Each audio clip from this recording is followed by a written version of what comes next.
Hello guys, welcome to EPD education. काहीच MS set म्हणजेच Maharashtra set हा एक्झाम दरवर्षी सावित्रीबाई फुले पुणे युनिव्हर्सिटी यांच्यामार्फत कंडक्ट केला जातो. यावर्षी जो एक्झाम कंडक्ट केला जाणार आहे त्या एक्झाममधील पेपर फर्स्टसाठी आपण पाहत आहोत प्रॅक्टिस क्वेश्चन पेपर सिरीज. त्यालाच आपण सराव प्रश्नपत्रिका संच किंवा डेमो क्वेश्चन पेपर सिरीज म्हणू शकतो. यामध्ये पेपर फर्स्ट संदर्भात ओरिजिनल क्वेश्चन पेपर सारखेच स्ट्रक्चर असलेले एक्सपेक्टेड क्वेश्चन इन्क्लूड केलेले डेमो पेपर तुम्हाला प्रोव्हाइड केले जाणार आहे. यामार्फत पेपर फर्स्ट संदर्भात तुमची चांगल्या प्रकारे प्रॅक्टिस होऊ शकते आणि पेपर फर्स्टमध्ये तुम्ही चांगला स्कोअर करू शकता. कारण एक्झामिनेशनमध्ये एक्झामच्या आधी प्रॅक्टिस करून जाणं अतिशय महत्त्वाचं असतं. आपल्या कोर्सचा एक सप्लिमेंटरी पार्ट म्हणून आपण डेमो क्वेश्चन पेपर सिरीज तुम्हाला प्रोव्हाइड करत आहोत. यामध्ये जो 11 नंबरचा क्वेश्चन पेपर आहे तो आज आपण डिस्कशन करणार आहोत. याआधी टोटल 10 क्वेश्चन पेपर आपण पूर्णपणे ॲनालिसिस केलेले आहेत. आज आपण 11 नंबरचा क्वेश्चन पेपर पाहत आहोत. फ्रेंड, ही सिरीज तुम्हाला जॉईन करायची असेल तर या सिरीजच्या इन्फॉर्मेशनसाठी तुम्ही आमच्या व्हॉट्सअप नंबरला मेसेज करू शकता. व्हॉट्सअप नंबर आहे 9011 36 20 82. या नंबरवर मेसेज केल्यानंतर कोर्स संदर्भात तुम्हाला पूर्ण माहिती प्रोव्हाइड केली जाईल. त्यानंतर योग्य वाटलं तर ही सिरीज तुम्ही जॉईन करू शकता. फक्त प्रॅक्टिससाठी ही सिरीज तुम्हाला खूप महत्त्वाची ठरू शकते. सिंपल. तर आज आपण डेमो पेपर नंबर 11 हा आपण पूर्णपणे डिस्कशन करणार आहोत. ठीक आहे. या पेपर 11चे आपले 2 पार्ट होतील. पार्ट फर्स्ट आज आपण प्रोव्हाइड करत आहोत. यामध्ये टोटल 50 क्वेश्चन आहेत. एका क्वेश्चनला 2 मार्क प्रोव्हाइड केले जातात, म्हणजेच टोटल 100 मार्काचा पेपर असतो. सिंपल. तुम्ही या ठिकाणी पाहू शकता स्ट्रक्चर जे आहे ते पूर्ण ओरिजिनल क्वेश्चन पेपर सारखंच आहे, पण या ठिकाणी जे क्वेश्चन असतील ते क्वेश्चन एक्सपेक्टेड आपण ॲड केलेले आहेत. क्वेश्चन नंबर फर्स्ट काय म्हणतोय ते पहा. Which of the following is not an audio visual tool. म्हणजेच काय, खालीलपैकी कोणते ऑडिओ व्हिज्युअल साधन नाही ते तुम्हाला विचारलंय. आता बेसिक कन्सेप्ट आहे ऑडिओ व्हिज्युअल म्हणजे काय. एखादी गोष्ट आपल्याला दिसते आणि त्यामार्फत आपण काहीतरी ऐकतोय तर आपण त्या गोष्टीला ऑडिओ आणि व्हिज्युअल टूल असं म्हणतो. ऑडिओ म्हणजे काय, त्यामार्फत आपल्याला गोष्टी ऐकू पण येत आहेत आणि व्हिज्युअल म्हणजे काय, त्या गोष्टी आपल्याला पाहता पण येत आहेत. जसं की टेलिव्हिजन, आपण TV म्हणतो पहा. TV मध्ये आपल्याला चित्र दिसतात, प्लस त्या चित्रांमध्ये काय चाललंय त्याचा आवाज पण आपल्याला साऊंड मार्फत ऐकू येतो, मग त्याला आपण ऑडिओ व्हिज्युअल असं म्हणतो. मग ऑडिओ व्हिज्युअल टूल खालीलपैकी कुठलं नाही हे तुम्हाला विचारलंय. तर फर्स्ट ऑप्शन आहे मोशन पिक्चर, चळवळ चित्रपट. म्हणजेच काय, या ठिकाणी तुम्हाला गोष्टी दिसणार आहेत प्लस तुम्हाला त्या गोष्टीबद्दल माहिती पण ऐकू येणार आहे. ऑडिओ व्हिज्युअल आहे ना, यस आहे. टेलिव्हिजन, आता सांगितलं टीव्हीवर गोष्टी दिसतात प्लस ऐकू पण घेतो आपण, ऑडिओ व्हिज्युअल आहे. टेप रेकॉर्डर, या ठिकाणी गोष्टी फक्त ऐकू येतात, पाहता येत नाही. मग हे काय, फक्त ऑडिओवालं आहे, व्हिज्युअलवालं नाही आहे. म्हणून आपला ऑप्शन नंबर सी या ठिकाणी करेक्ट होऊ शकतो. तरी पण ऑप्शन नंबर डी काय म्हणतोय ते पाहणं आवश्यक आहे. ऑप्शन नंबर डी म्हणतोय डॉक्युमेंटरी पिक्चर. डॉक्युमेंटरी पिक्चर ज्यावेळेस शो होतात त्यावेळेस आपल्या स्क्रीनवर पिक्चर दिसतात, प्लस पिक्चर संदर्भात एक्सप्लेनेशन देणारे व्हिडिओ पण बॅकग्राऊंडला चालू असतात आणि त्या संदर्भात ऑडिओ पण आपल्याला ऐकू येतो. म्हणजे या ठिकाणी हे पण ऑडिओ व्हिज्युअल आहे. फक्त टेप रेकॉर्डर तुम्ही ऐकले असतील पहा. टेप कोणी ऐकला का? यस, ऐकला. मी जर विचारलं टेपमध्ये ज्या ऐकू येत आहे ते तुम्ही पाहिलं का? आन्सर येईल नो. कारण फक्त गोष्टी ऐकू येतात, साऊंड तिथं असतो, स्क्रीन नसते. सिंपल. मग या ठिकाणी ऑप्शन नंबर सी हा करेक्ट आहे, टेप रेकॉर्डर. सिंपल. फक्त गोष्टी ऐकू येतात, पाहता येत नाही. Option C correct. त्यानंतर question number second. Which of the following is a learner centre teaching method. म्हणजे खालीलपैकी कोणती विद्यार्थी केंद्रित शिक्षण पद्धती आहे. सिंपल साधा पॉईंट आहे पहा. विद्यार्थी केंद्रितचा अर्थ असा होतो की शिक्षकाने कसं शिकवायचं हे शिक्षक नाही ठरवणार. विद्यार्थी कसे आहेत त्यानुसार शिक्षकाला सर्व गोष्टींचा अभ्यास करावा लागणार आणि त्यानुसार शिक्षक काय करणार, विद्यार्थ्यांच्या दृष्टिकोनातून टीचिंग पद्धत निवडणार. जसं की फॉर एक्झाम्पल खूप छोटी मुलं असतील तर त्यांनी एकदम म्हणू शकतो आपण बोबड बोलून पण शिकवलं जातं. ती स्टुडंट कन्सर्न टीचिंग पद्धती म्हणजेच काय, विद्यार्थी केंद्रित आहे. खूप मोठी मुलं असतील तर त्यांना ॲज अ फ्रेंड म्हणून पण आपण शिकवतो, विद्यार्थी केंद्रित आहे. सिंपल ना. म्हणजेच काय, विद्यार्थ्यांना कसं शिकायचंय त्या वेने आपण शिकवणार, त्याला आपण विद्यार्थी केंद्रित असं म्हणतो. टीचरला कसं शिकवता येतंय हे महत्त्वाचं नाही, विद्यार्थ्यांना कसं एक्सपेक्टेड आहे त्यानुसार शिकवलं तर विद्यार्थी केंद्रित. सिंपल. तर विद्यार्थी केंद्रित कुठली पद्धत आहे हे तुम्हाला विचारलंय. ऑप्शन फर्स्ट आहे ॲक्टिव्ह लर्निंग. विद्यार्थी जे आहेत ना ते ॲक्टिव्ह कधी असतात, ज्यावेळेस त्यांना त्यांच्या पद्धतीने शिकवलं जाते त्याच वेळेस. सिंपल ना, म्हणजे ऑप्शन फर्स्ट हा करेक्ट आहे. Option second cooperative education. विद्यार्थ्यांचं मत लक्षात घेऊन जर त्यांना सहकार्य करत जर आपण शिकवलं तर ते पण विद्यार्थी केंद्रितच होऊन जातं. म्हणजे ऑप्शन नंबर बी पण करेक्ट आहे. सिंपल ऑप्शन आहेत ना. Option number C inductive teaching and learning. म्हणजेच या ठिकाणी विद्यार्थ्याचा समावेश आपण टीचिंगमध्ये करून घेतो आणि त्यानुसार त्याला शिकवतो. म्हणजेच या ठिकाणी हे पण विद्यार्थी केंद्रित आहे. या ठिकाणी ग्रुप डिस्कशन वगैरे हे पॉईंट येऊन जातात. ग्रुप डिस्कशनमध्ये काय असतं, विद्यार्थ्यांचा आपण समावेश करून घेतो, बरोबर ना. ते बोरिंग होत नाही त्या ठिकाणी, म्हणजे विद्यार्थी त्या ठिकाणी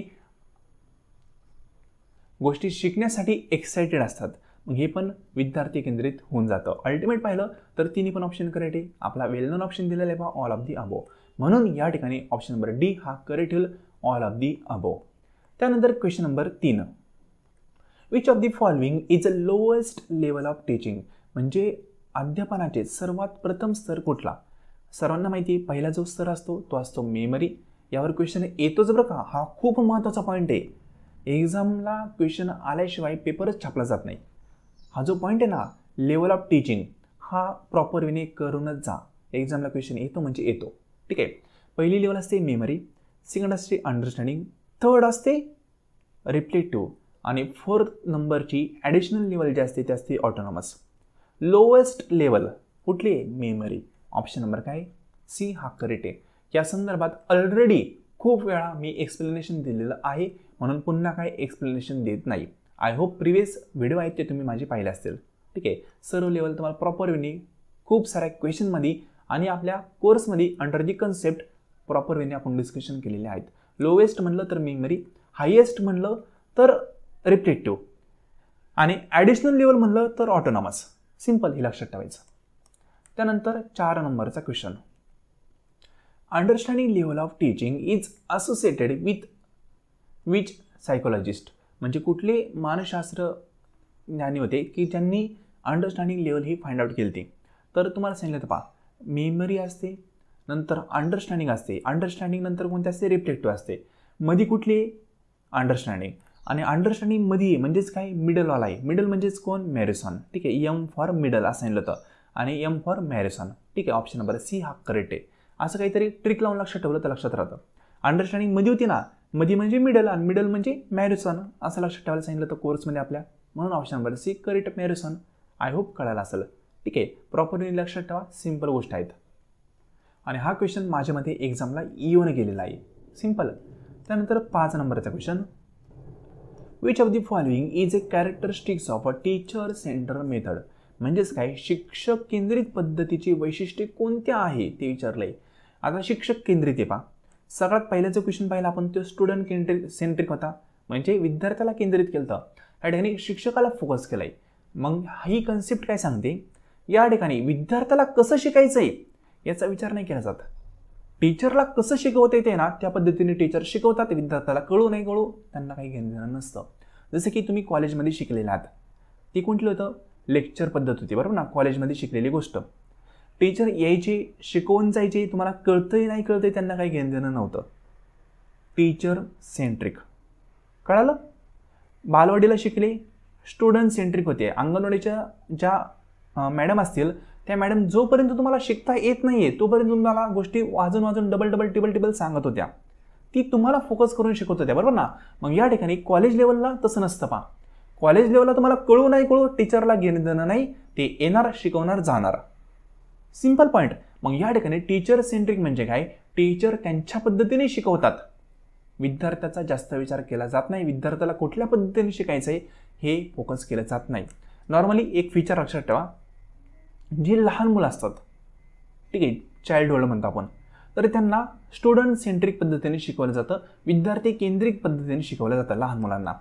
आणि अडल्ट लर्नर जे असतात नॉर्मली 17-18चे पुढचे, म्हणजे 17-18 वयोगटाचे पुढचे, ठीक आहे, त्यांना नॉर्मली टीचर सेंट्रिक पद्धतीने म्हणजेच शिक्षक केंद्रित पद्धतीने शिकवलं जातं, कारण ती मोठी असतात.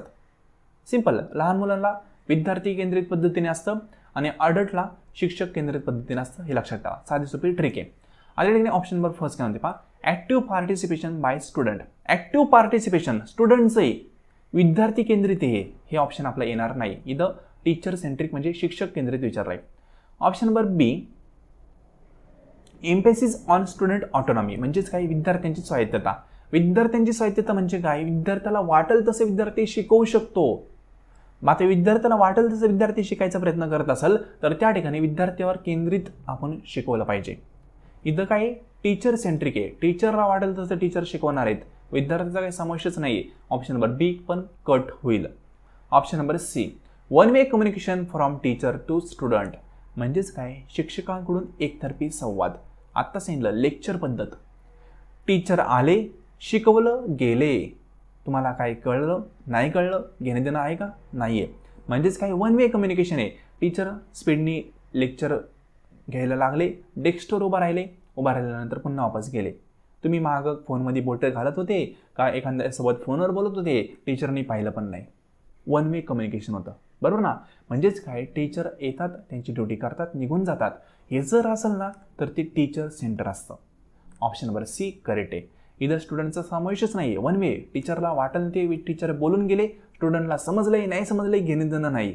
वन वे म्हणलं तर टीचर सेंट्रिकच असते, हे लक्षात ठेवायचं. सिंपल. तर ऑप्शन नंबर सी हा आपल्या या ठिकाणी करेक्ट आहे. ऑप्शन नंबर डी पण चुकीचा आहे, कारण ग्रुप बेस्ड लर्निंग म्हणलंय. ग्रुप बेस्ड लर्निंगमध्ये विद्यार्थ्यांचा समावेश टीचिंगमध्ये करून घेतला जातो, म्हणजेच ते स्टुडंट सेंट्रिक होऊन जातं. सिंपल. ऑप्शन नंबर डी पण चुकीचा आहे, फक्त ऑप्शन नंबर सी हा करेक्ट आहे. वाटलं तर मराठीमधनं पण पाहू शकता, प्रॉब्लेम काहीच नाही. Fundamental research is also non as, म्हणजे फंडामेंटल रिसर्च आहे तो मूलभूत संशोधन आपण म्हणतो, त्याला आणखी कुठल्या नावाने ओळखलं जातं. तर फंडामेंटल रिसर्चला टोटल 4 नाव आहेत. एक आहे कन्सेप्च्युअल, दुसरा आहे बेसिक, तिसरा आहे फंडामेंटल आणि जे चौथं आहे ते आहे प्युअर रिसर्च. ठीक आहे. या सर्वांचं जे मिनिंग आहे ते एकच आहे. मला फंडामेंटल क्वेश्चन येऊ, कन्सेप्च्युअल क्वेश्चन येऊ, बेसिक क्वेश्चन येऊ किंवा प्युअर रिसर्च क्वेश्चन येऊ, सगळ्यांचा अर्थ एकच. मग फंडामेंटल रिसर्चचं आणखी एक नाव कुठलं आहे, प्युअर रिसर्च. आता सांगितलं ऑप्शन नंबर बी हा करेक्ट आहे. त्यानंतर question number 7, action research is primarily concern with, म्हणजे कृती संशोधन प्रामुख्याने कशाशी संबंधित आहे. तर ॲक्शन रिसर्च, ॲक्शन म्हणजे काय, त्या ठिकाणी आपण डायरेक्टली ॲक्शन घेणार आणि प्रॉब्लेमला सॉल्व्ह करून टाकणार, त्याला आपण ॲक्शन रिसर्च म्हणतो. म्हणजे इमिजिएटली एखादा प्रॉब्लेम सॉल्व्ह करायचा असेल, लगेचच एखादा प्रॉब्लेम सॉल्व्ह करायचा असेल तर त्या ठिकाणी ॲक्शन रिसर्च यूज केला जातो. मग या ठिकाणी ऑप्शन नंबर बी हा आपला करेक्ट आहे. सॉल्विंग इमिजिएट प्रॉब्लेम, एखादा प्रॉब्लेम इमिजिएटली आपल्याला सॉल्व्ह करायचा असेल तर त्या ठिकाणी ॲक्शन रिसर्चचा वापर केला जातो. हा पण जो पॉईंट आहे रिसर्चचा अतिशय महत्त्वाचा आहे. ॲक्शन रिसर्च हा एक म्हणू शकतो त्यांचा फेवरेट टॉपिक आहे, यावरती क्वेश्चन टाकतात. प्रॉपरली समजून घ्या कन्सेप्ट. ठीक आहे. आपल्या कोर्समध्ये टोटल 32 ते 33 रिसर्चचे टाईप्स आपण डिस्कशन केलेत, ते सर्व प्रॉपर वेनी कव्हर करून जा. त्या व्यतिरिक्त रिसर्चच्या टाईप्सवर कुठलाही क्वेश्चन येत नाही. त्यामधलाच एक सब पॉईंट आहे ॲक्शन रिसर्च. ठीक आहे. आय होप कोर्समधले सर्व रिसर्चचे टाईप्स आहेत ते तुम्ही प्रॉपर वेनी कव्हर करून घेतले असतील. सिंपल. तर ॲक्शन रिसर्चचं तुम्हाला बेसिक डायरेक्ट एक फीचरच मी सांगितलेलं आहे कोर्समध्ये, पण इमिजिएटली प्रॉब्लेम ज्या ठिकाणी सॉल्व्ह केला जातो तो असतो action research. Simple. Option number B correct आहे. त्यानंतर 8 नंबरचा question, which type of research is aim at finding solution to practical problem, म्हणजे कोणत्या प्रकारचे संशोधन प्रत्यक्ष समस्यांचे निराकरण करण्यासाठी असते. प्रॅक्टिकल प्रॉब्लेम जर आपल्याला सोडवायचे असतील तर प्रॅक्टिकल आपल्याला त्यावर वर्किंग करणं आवश्यक आहे, बरोबर ना. आणि प्रॅक्टिकली आपल्याला त्या ठिकाणी वर्किंग करायचं असेल तर आपल्याला रिसर्च संदर्भात ज्या थिरीज असतील त्या थिरीज ॲप्लाय करणं आवश्यक आहे. म्हणजेच काय, ऑप्शन नंबर सी हा करेक्ट आहे. सिंपल. तर ज्या ठिकाणी आपल्याला प्रॅक्टिकल प्रॉब्लेम सोडवायचे असतात तर त्या ठिकाणी आपल्याला प्रॅक्टिकली वर्किंग करावं लागतं. आणि प्रॅक्टिकली वर्किंग करावं लागतं म्हणजे काय, जे फॉर्म्युला असतील, ज्या थिरीज असतील, ज्याचा आपण अभ्यास केलेला आहे त्या गोष्टी आपल्याला ॲप्लाय करावं लागतात त्या ठिकाणी. आणि ज्या ठिकाणी आपण गोष्टी ॲप्लाय करतो प्रॅक्टिकल प्रॉब्लेम सोडवण्यासाठी त्या ठिकाणी आपण ॲप्लाइड रिसर्च वापरतो. Option number C correct. एकदम सिंपल आहे. बेसिकलाच प्युअर रिसर्च म्हणतात ते आपण पाहिलं आहे. डिस्क्रिप्टिव्हमध्ये आपण गोष्टी डिस्क्राईब करतो, म्हणजेच काही एखादा पॉईंट असेल फक्त त्याचं आपण वर्णन करतो, त्याला आपण डिस्क्रिप्टिव्ह म्हणतो. आणि कन्सेप्च्युअल म्हणलं तर याला आपण बेसिक रिसर्च पण कन्सिडर करतो. सिंपल. तर या ठिकाणी प्रॅक्टिकल प्रॉब्लेमचं सोल्युशन म्हणलं तर ॲप्लाइड रिसर्च हे विसरायचं नाही. त्यानंतर 9 नंबरचा question. Experimental research is define as. Experimental रिसर्चमध्ये आपण नेमकं बेसिक काय करतो ते तुम्हाला विचारलं आहे. तर एक्सपेरिमेंटल रिसर्चमध्ये व्हेरिएबल असतात, किती असतात, नॉर्मली 2 तरी लागतात. एका व्हेरिएबल मार्फत एक्सपेरिमेंट होऊ शकत नाही. काहीतरी कृती करायची, एक्सपेरिमेंट करायचं आहे, एखादी गोष्ट दुसऱ्या गोष्टीत मिक्स करायची, काही ना काही करायचं आहे आपल्याला. मग एकाच गोष्टीमार्फत कसं एक्सपेरिमेंट करणार आहे, पॉसिबल नाही. त्याला 2 व्हेरिएबल मिनिमम मॅन्डेटरी असतात. सिम्पल ना. तर एक्सपेरिमेंटल रिसर्चमध्ये आपण काय करतो, वेगवेगळ्या गोष्टींना मॅनिप्युलेट करण्याचा प्रयत्न करतो, म्हणजेच काय त्यावर काहीतरी ट्रीटमेंट करण्याचा प्रयत्न करतो. ऑप्शन नंबर बी करेक्ट या ठिकाणी. मॅनिप्युलेटिंग व्हेरिएबल टू टेस्ट हायपोथेसिस म्हणजेच काय, गृहीतक तपासण्यासाठी चल बदल करणे. या ठिकाणी मॅनिप्युलेशनचा अर्थ समजून घ्या. मॅनिप्युलेशन म्हणजे काय, काहीतरी छेडछाड करणं. मग छेडछाड ज्या ठिकाणी आपण करतो त्या ठिकाणी आपण काही ना काही एक्सपेरिमेंट करत असतो ना. चीन आहे पा, चीन काय करतं, काही ना काही व्हायरस वगैरे सगळ्या विश्वामध्ये फैलून टाकतं. का असं होतं, कारण ते एक्सपेरिमेंट करतात. एक्सपेरिमेंट करतात म्हणजेच काय, काहीतरी छेडछाड करतात. जे सुरळीत चाललंय ना त्यामध्ये काही ना काही ते छेडछाड करणार आहे. आणि छेडछाड केल्याशिवाय एक्सपेरिमेंट होतच नाही, बरोबर ना. जो काही ना काही करतो तोच चुकतो ना, जो काही करतच नाही तो कसं चुकणार आहे. आपण म्हणतो पा, चीनचं एखादं प्रोडक्ट आहे ते सर्वात पहिल्यांदा नवीन येतं, त्यानंतर बाकीचे देश आहेत ते ब्रँडेड वगैरे प्रोडक्ट तयार करण्याचं सुरू करतात. जपान आहे, जपानचं पण कुठली टेक्नॉलॉजी पहिल्यांदा ते इनोव्हेटिव्ह करतात. त्यांच्याच देशांनी का होतं, कारण ते काही ना काही नवीन करण्याचा प्रयत्न करतात. आणि जो नवीन करण्याचा प्रयत्न करतो तोच नॉर्मली चुकत असतो. सिंपल म्हणते, चुका छोट्या मोठ्या असू शकतात. तर या ठिकाणी एक्सपेरिमेंटल रिसर्च आहे ना, तर त्याचं बेसिक फीचर लक्षात ठेवायचं मॅनिप्युलेशन. साधं सोपं सांगतो, एक्सपेरिमेंटचा कीवर्ड आहे मॅनिप्युलेशन. ज्या ठिकाणी मॅनिप्युलेशन दिसेल ते ऑप्शन आपला करेक्ट असणार. सिंपल. तर ऑप्शन नंबर बी हा आपला करेक्ट आहे. त्यानंतर question number 10. Qualitative research focus on म्हणजे गुणात्मक संशोधन कशावर लक्ष केंद्रित करते ते विचारलंय. आता गुणात्मक म्हणजे संख्या वापरणार नाही, हा पॉईंट तर क्लिअर आहे. गुणात्मक. क्वालिटेटिव्ह म्हणलं तर संख्या वगैरे वापरायची नाही, हे लक्षात ठेवायचं. न्यूमेरिकल डाटा, संख्या आहे, काय संबंध आहे काय सोडून द्या. सब्जेक्टिव्ह अंडरस्टँडिंग, फिगर वगैरे वापरणार नाही. त्या ठिकाणी आपण व्यक्तिनिष्ठ समज आपला निर्माण करणारे क्वालिटेटिव्ह आहे. जसं पूर्वी सेट एक्झाम व्हायचा ना, तो कसा व्हायचा माहिती का, रिटर्न व्हायचा. रिटर्न म्हणजे काय, जसं तुम्ही FY SY पेपर दिलेत रिटर्न एक्झाम, तसाच सेटचा पण पेपर व्हायचा पूर्वी. मग त्या ठिकाणी होतं काय, अनेक विद्यार्थ्यांचे त्या ठिकाणी वाद निर्माण व्हायचे. विद्यार्थी म्हणायचे मी खूप चांगलं लिहिलेलं आहे, खूप जास्त लिहिलं आहे, पण त्या सरांनी मला मार्क कदाचित दिलेले नाही आहेत. आणि रिचेकिंग रिव्हॅल्युएशन अलाउड नव्हतं, बरोबर ना. मग त्या ठिकाणी जे म्हणतो ना की भांडणं निर्माण व्हायचे. ठीक आहे. मग सेट एक्झामनी काय केलं, क्वालिटेटिव्ह म्हणजे सब्जेक्टिव्हिटी बंद केली. कारण होतं काय, फॉर एक्झाम्पल 10 जणांचे पेपर आहेत सपोज सेटचे, कसे रिटर्नचे पूर्वीचे. ठीक आहे. आता 10 जणांचे पेपर 10 टीचरकडे गेले, तर त्या टीचरमार्फत जे मार्क भेटणार आहे ना ते खूप सब्जेक्टिव्ह वेने भेटायचे. एखाद्या टीचरच्या घरी भांडण असेल तर तो मार्क कमी द्यायचा.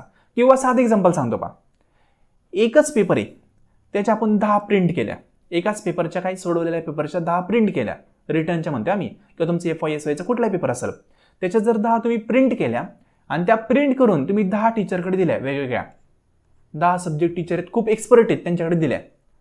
तर सर्व टीचरला तुम्ही म्हणलं की पेपर चेक करा आणि आम्हाला याचे मार्क सांगा. तर पहिला टीचर फॉर एक्झाम्पल म्हणून 56 मार्क आहे, दुसरा टीचर म्हणून 50 मार्क आहे, तिसरा टीचर म्हणून 52 मार्क देणं अपेक्षित आहे, चौथा टीचर म्हणून 60 मार्क. अशी सगळ्यांचे मार्क जे आहेत ना वेगवेगळे घेतील. अगदी एखाद्या टीचरचे सेम येऊ शकतात, पण नॉर्मली सर्वांचे मार्क वेगवेगळे येणार आहेत, बरोबर ना. सेम मार्क येणार आहेत का, नाही येणार. म्हणजेच काय, ज्यावेळेस थेरी पेपर असतो त्या ठिकाणी मार्क वेगवेगळे येतात. म्हणजेच का असं होतं, सब्जेक्टिव्हिटी असते आणि सब्जेक्टिव्हिटी कुठे असते, क्वालिटेटिव्हमध्ये असते, ज्या ठिकाणी आपण न्यूमेरिकल डाटा मांडलेला नसतो, म्हणजे MCQs वगैरे नसतात. सिंपल. मग ऑप्शन नंबर बी आपला करेक्ट आहे. क्वालिटेटिव्ह रिसर्चचा फोकस हा सब्जेक्टिव्हिटीवर असतो आणि सब्जेक्टिव्हिटी ज्या ठिकाणी असते त्या ठिकाणी रिसर्च आपला प्रॉपर होऊ शकत नाही, हे लक्षात ठेवा. ठीक आहे. क्वांटिटेटिव्ह असताना त्या ठिकाणी सायन्स वापरलं जातं. क्वालिटेटिव्ह म्हणजे काय, आपल्याला काय वाटतंय त्यानुसार आपण गोष्टी करतो, जसं की एक्झाम्पल दिलं या ठिकाणी. सिंपल. मग ही पद्धत एवढी अप्रोप्रिएट नसते, म्हणून तर सेट भवननी MCQs मार्फत एक्झाम घ्यायचं सुरू केलं. ठीक आहे. पहिला डिस्क्रिप्टिव्ह एक्झाम होता, तो बंद करण्याचं कारणच हे आहे. एकच पेपर आणि टीचर वेगवेगळे मार्क द्यायचे, हे चुकीचं आहे ना मग. सिंपल. तर ऑप्शन नंबर या ठिकाणी 10चा बी हा करेक्ट आहे, सब्जेक्टिव्ह अंडरस्टँडिंग. लक्षात ठेवा क्वालिटेटिव्हचं फीचर्स आहे सब्जेक्टिव्हिटी. सिम्पल. न्यूमेरिकलमध्ये डाटा वापरतात क्वांटिटेटिव्ह आहे, स्टॅटिस्टिकमध्ये पण डाटा वापरतात क्वांटिटेटिव्ह. मशीन मॉडेल म्हणजेच काही यांत्रिक मॉडेल या ठिकाणी पण क्वांटिटेटिव्ह लागते, क्वालिटी जमत नाही, एक्झॅक्ट फिगर टाकावं लागतात. सिम्पल. म्हणून ऑप्शन बी फक्त करेक्ट आहे. त्यानंतर 11 नंबरचा question, what is the primary purpose of communication, म्हणजे संवादाचा मुख्य उद्देश कुठला असतो. एका व्यक्तीसोबत आपण एखादी गोष्ट बोलतोय, का बोलतो बरं, मन मोकळं करायचं असतं, म्हणजेच काय माहिती आपल्याला दुसऱ्यांना सांगायची असते म्हणून आपण कम्युनिकेशन करतो. कन्फ्युजन करण्यासाठी करतो का, नाही करत. नंतर म्हणजे काहीतरी मजाक वगैरे करण्यासाठी आपण करतो का, नाही. आपल्याला माहिती शेअर करायची असते, माहिती पोहोचायची असते, त्यासाठी आपण कम्युनिकेशन करतो, आवड वगैरे करण्यासाठी करत नाही. ऑप्शन नंबर सी करेक्ट आहे. कम्युनिकेशन का करतं ते विचारलंय, माहिती पोहोचायची असते दुसऱ्यांना म्हणून कम्युनिकेशन करतो, C. Next question number 12, which of this is a characteristics of effective communication, म्हणजे प्रभावी संवादाचे वैशिष्ट्ये कोणती आहे ते विचारलंय. तर ॲम्बिग्युटी म्हणजेच काय, अस्पष्टता त्यामध्ये असावी का नसावी. क्लॅरिटी, यस क्लॅरिटी पाहिजे, मी काय बोलतोय हे तुम्हाला कळायला पाहिजे ना, मी जे बोलतोय ते तुम्हाला कळालं नाही तुम्ही का माझं लेसन पाहणारच नाही. मग या ठिकाणी कम्युनिकेशन जे आहे ना ते क्लिअर पाहिजे.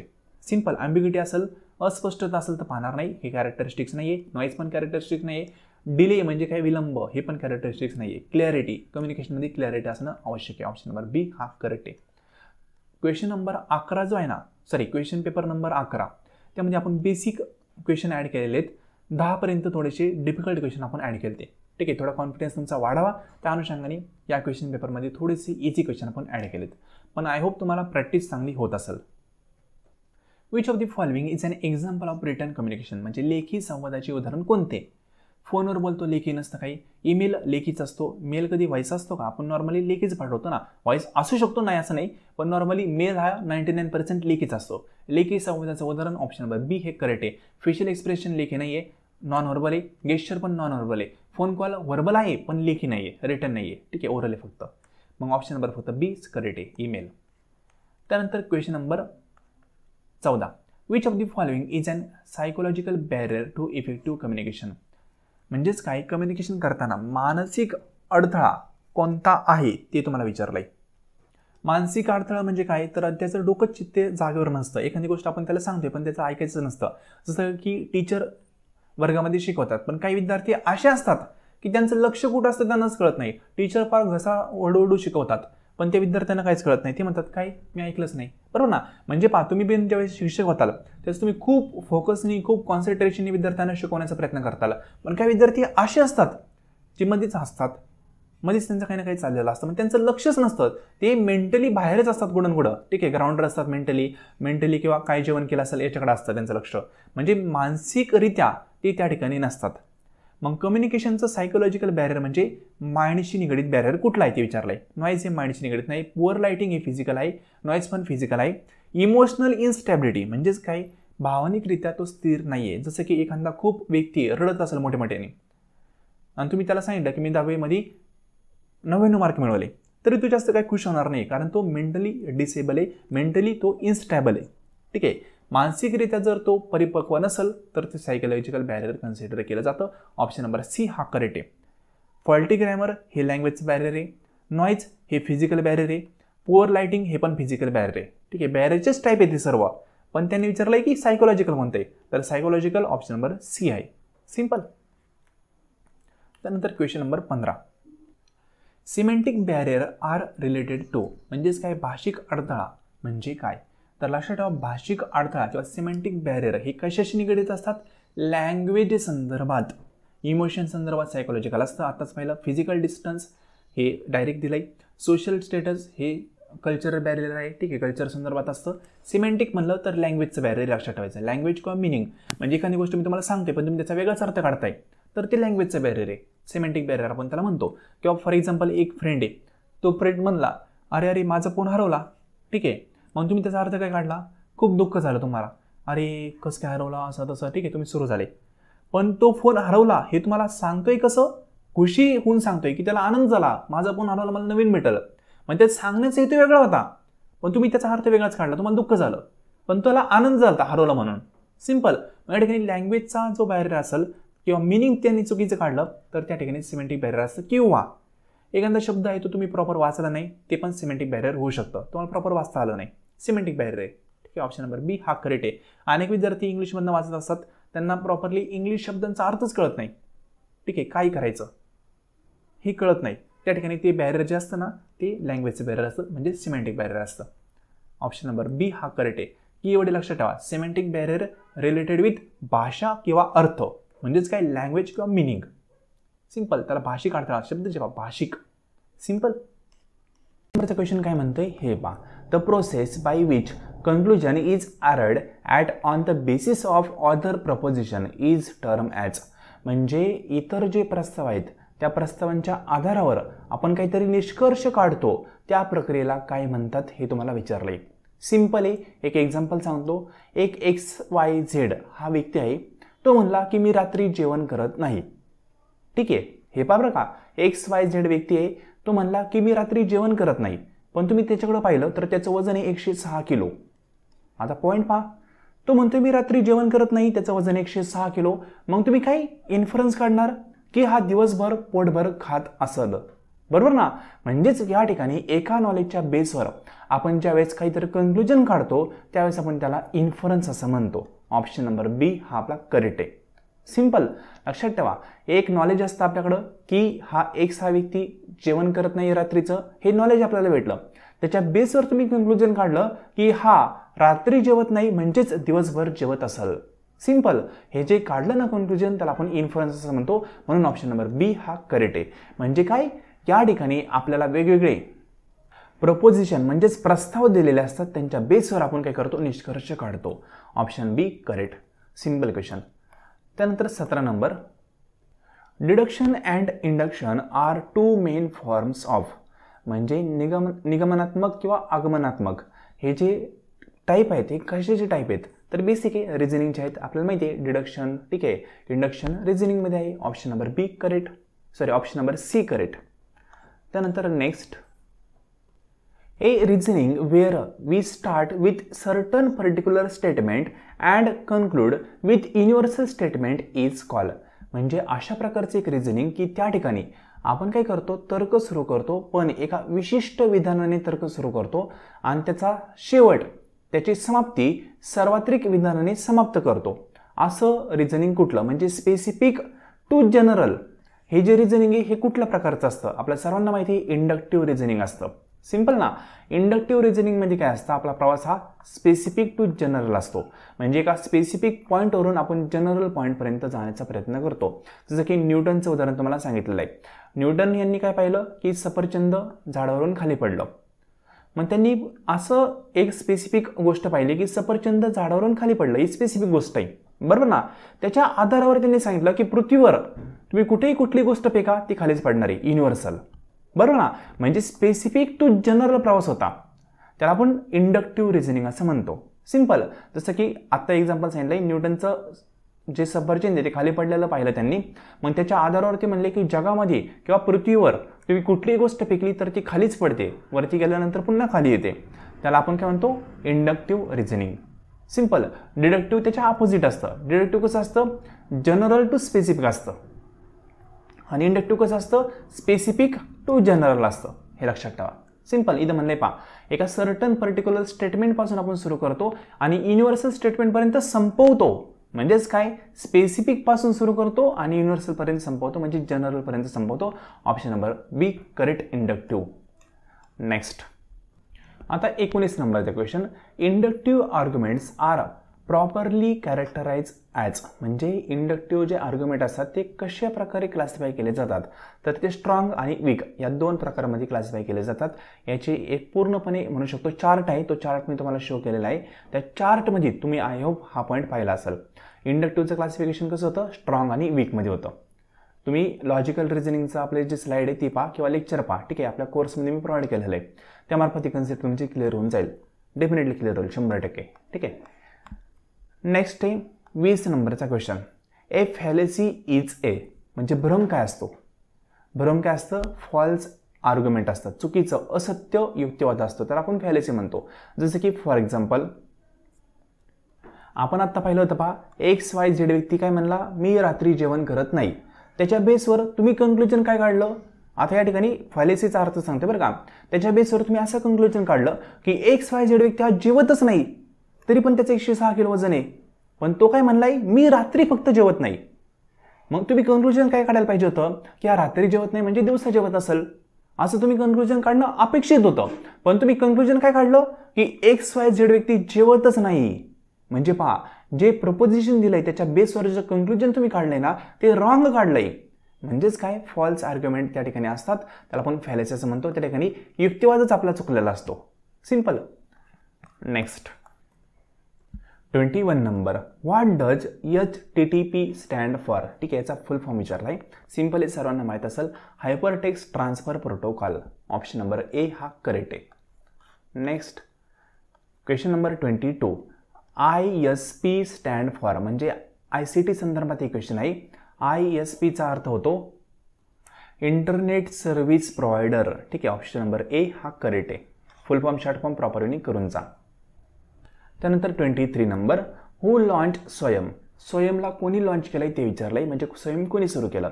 MHRDने स्वयं सुरू केलं, तर त्याचं आत्ताचं नाव आहे मिनिस्टर ऑफ एज्युकेशन. ठीक आहे, रिनेम झालेलं आहे ते, बरोबर ना. ऑप्शन नंबर सी हा करेक्ट आहे. मिनिस्टर ऑफ एज्युकेशन जे आहे त्यांच्यामार्फतच बरेच प्लॅटफॉर्म वगैरे सुरू केले जातात शिक्षण क्षेत्रातले. म्हणजे काही कळालं नाही, खूप कन्फ्युजन असेल, तुक्का मारून टाकायचा मिनिस्टर ऑफ एज्युकेशन. सिंपल. तर स्वयंचं पण लॉन्चिंग यांच्यामार्फतच केलेलं आहे. ऑप्शन नंबर सी हा करेक्ट आहे. त्यानंतर 24 number, what is the objective of national digital library. म्हणजे NDLचं ऑब्जेक्टिव्ह कुठलं आहे ते विचारलं आहे. ठीक आहे, राष्ट्रीय डिजिटल लायब्ररी आपण म्हणतो. त्याचा उद्देश काय आहे, तर डिजिटल लायब्ररी याचा उद्देश काय असणार आहे हो, एज्युकेशनल कंटेंट आहे तो विद्यार्थ्यांना प्रोव्हाइड करायचा आहे. ठीक आहे, कसा, ऑनलाईन. मग या ठिकाणी अटेंडन्स पाहिजे का त्यांना, नाही. नंतर ऑनलाईन ग्रेडिंग वगैरे द्यायचं आहे का, नाही. रिक्रुटमेंट पोर्टल आहे का, ते नाही. तर त्या ठिकाणी एज्युकेशनल कंटेंट म्हणजेच काय, लायब्ररी म्हणजेच काय, पुस्तकं असतील किंवा एज्युकेशनल काय म्युझिक असतील किंवा एज्युकेशनल काय लेक्चर असतील ते या ठिकाणी अपडेट केलेले आहेत. त्याचा ऑप्शन नंबर बी हा करेक्ट आहे. ॲक्सेस टू एज्युकेशनल कंटेंट म्हणजे सर्व विद्यार्थ्यांना एज्युकेशनल कंटेंट भेटावा त्या अनुषंगाने NDLचं स्थापना केलेली आहे. Option number B correct. 25 नंबरचे question, Shreyas scheme is associated with. ठीक आहे, एज्युकेशनमधली जी श्रेयस स्कीम आहे ही कशाशी निगडीत आहे ते विचारलंय. तर ही स्कीम आहे ना इंटर्नशिप संदर्भात, लक्षात ठेवा. ऑप्शन नंबर ए याचं करेक्ट आहे. इंटर्नशिप अँड स्किल डेव्हलपमेंट संदर्भात ही स्कीम काम करते. म्हणजेच काही कौशल्य विकास संदर्भात त्याचं वर्किंग चालू आहे. अनेक विद्यार्थ्यांना आता इंटर्नशिप कंपल्सरी केलेली अंडर दी श्रेयस स्कीम. ठीक आहे, ऑप्शन नंबर ए हा करेक्ट आहे, लक्षात ठेवा. त्यानंतर 26, which of this is not one of the MDGs. म्हणजे काय, मिलेनियम डेव्हलपमेंट गोल आहे, त्यातला गोल खालीलपैकी कुठला नाही आहे ते विचारलंय. ठीक आहे, नॉटवाला विचारलंय. तर या ठिकाणी गरिबी दूर करणं हा गोल आहे. ठीक आहे, म्हणजे एक्स्ट्रीम पॉवर्टी आहे ती कमी करणं हा गोल आहे, डेफिनेटली आहे. याला आपण होल्ड करूया. हे आपला आन्सर नाही येणार, कारण नॉट म्हणजे कुठला नाही आहे ते विचारलंय. हा तर आहे. नंतर ऑप्शन बी काय म्हणते, बा प्रमोट जेंडर इक्वॅलिटी म्हणजेच काय, लिंग समानता प्रोत्साहित करणे हा पण त्यांचा गोल आहे. ठीक आहे, म्हणजे स्त्री पुरुष समानता हा गोल आहे डेफिनेटली. नंतर दहशतवाद कमी करणं. ठीक आहे, म्हणजे काय, टेररिझम असेल ते कमी करणं हा गोल याचा नाही आहे, लक्षात ठेवा. यामध्ये जे गोल आहेत ते सर्व गोल कशा प्रकारे पाठ करायचे या संदर्भात मी तुम्हाला एक स्टोरी पण सांगितलेली कोर्समध्ये. आय होप सगळे गोल पाठ असतील. दहशतवाद संदर्भात त्यांनी काय म्हणलंय का, काहीच म्हणलेलं नाहीये. म्हणजे नॉट ऑल ऑप्शन आपलं सी हे करेक्ट असणार आहे. या क्वेश्चनचं ऑप्शन नंबर सी हे करेक्ट आहे. बाकी इन्व्हायरमेंटल सस्टेनेबिलिटी मेंटेन करणं म्हणजेच पर्यावरण शाश्वतता सुनिश्चित करणं हा पण त्यांचा गोल आहे. फक्त काय, टेररिझम किंवा दहशतवाद संदर्भात कुठलाही त्यांचा गोल नाहीये, म्हणून ऑप्शन नंबर सी या ठिकाणी करेक्ट येईल. त्यानंतर 27 number, in which year the sustainable development goal was adopted. म्हणजे सस्टेनेबल डेव्हलपमेंट गोल कुठल्या वर्षी स्वीकारले गेले हे विचारलंय. तर सर्वांना माहिती आहे 2015ला स्वीकारले गेले. अचीव 2030 पर्यंत आपल्याला करायचे आहेत. सिंपल. ऑप्शन नंबर बी हा आपला करेक्ट आहे. सिंपल क्वेश्चन आहे. टोटल गोल किती ते पण लक्षात ठेवा, 17 गोल आहेत. या 17 गोलचा सिक्वेन्स आहे तो प्रॉपर वेनी लक्षात ठेवा. कुठलाही गोल कुठलाही सिक्वेन्सला लक्षात ठेवायचा नाही, प्रॉपर सिक्वेन्स आहे. आणि सिक्वेन्स पाठ करण्यासाठी तुम्हाला ट्रिक मी सांगितलेली आहे, स्टोरी सांगितली होती ना. त्यानंतर question number 28. Which sustainable development goal focus on climate action. आता क्लायमेट ॲक्शन संदर्भात गोल आहे पहा, हा कुठे जवळपास आपली जी स्टोरी ना गोलची त्या स्टोरीच्या एंडच्या दरम्यान आहे. म्हणजे तुम्हाला सांगितलं पहा क्लायमेट ॲक्शन म्हणजे त्याला खूप राग येतो, मग त्याचा क्लायमेट चेंज होतो, ठीक आहे. नंतर तो सर्वांना पाण्यात टाकतो, नंतर पाण्यातून वरती काढतो, नंतर सर्वांची पार्टनरशिप होते, ठीक आहे. हे सर्व आपण पाहिलेलं आहे पहा. म्हणजे गोल कसे पाठ करायचे याची ट्रिक आहे, त्या ट्रिकमार्फत तुम्ही लक्षात ठेवलं असेल तर डेफिनेटली क्लायमेट ॲक्शन संदर्भात कुठला गोल आहे हे तुम्हाला माहीत असेल. गोल नंबर 13 हा क्लायमेट ॲक्शनचा आहे. ऑप्शन नंबर काय बी हा आपला करेक्ट आहे. सिम्पल आहे, जास्त काय अवघड नाही आहे. हे 17 गोल प्रॉपरली लक्षात ठेवा, पाठ करून जा, एक्झामला क्वेश्चन येतो, ठीक आहे. त्यानंतर 29 number. What is main goal of millennium development goal first. ठीक आहे, मिलेनियम डेव्हलपमेंट गोल फर्स्ट कुठला आहे, तो मुख्य आहे आपला सर्वात. म्हणजे बेसिक मुख्य गोल कुठला असेल कुठल्याही माणसाचा, कॉमन सेन्सने पण सांगू शकता, त्याला जेवण भेटलं पाहिजे, हा पहिला गोल आहे. जेवण भेटलं तर पुढच्या गोष्टी करणार आहे. सिंपल ना. म्हणजेच काय, edit extreme poverty and hunger, म्हणजे अत्यंत जी गरिबी आहे ती कमी करणं आणि उपासमारीपासून त्यांची सुटका करणं, त्यांना दूर करणं, हा आपला पहिला गोल आहे मिलेनियम डेव्हलपमेंट गोलमधला. सिंपल, ऑप्शन नंबर फर्स्ट आपला करेक्ट आहे. हे सर्व गोल आहेत ते प्रॉपरली लक्षात ठेवा. त्यानंतर question number 30. When was the environmental protection act was enacted. आता या ठिकाणी इयरच ॲड झालं आहे पहा चुकून, ठीक आहे. तर 1986ला हा ॲक्ट इनॅक्टेड झालेला आहे. हा पहा मराठीतनं बरोबर आहे. पर्यावरण संरक्षण कायदा कोणत्या वर्षी लागू झाला, 1986 झाला, ठीक आहे. इथं चुकून ॲड झालं, तर 1986 हे करेक्ट आन्सर आहे. कुठलाही पॉईंट असो आपल्याला फक्त कन्सेप्टवर फोकस करायचा आहे, त्या पॉईंटला लक्षात ठेवायचं आहे एक्झामिनेशनसाठी.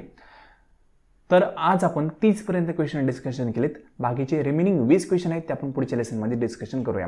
पुढच्या 20 क्वेश्चनमध्ये आपण पॅराग्राफ ॲड केलेला आहे, ठीक आहे. मॅथमॅटिक्सचे क्वेश्चन असतील ते पण ॲड केलेले आहेत. हे सर्व क्वेश्चन मॅथमॅटिक्स किंवा लॉजिकलचे असतील ते आपल्याला प्रॉपरली समजून घ्यायचे आहेत, ठीक आहे. हे लॉजिकचे वगैरे क्वेश्चन आपण शेवटी थोडेसे ॲड केलेले आहेत. सो फ्रेंड, आजचं लेसन तुम्ही संपूर्ण पाहिले त्याबद्दल थँक्यू सो मच. आणि या सिरीज संदर्भात तुम्हाला इन्फॉर्मेशन हवी असेल तर या नंबरला मेसेज करून तुम्ही इन्फॉर्मेशन मिळवू शकता, ठीक आहे.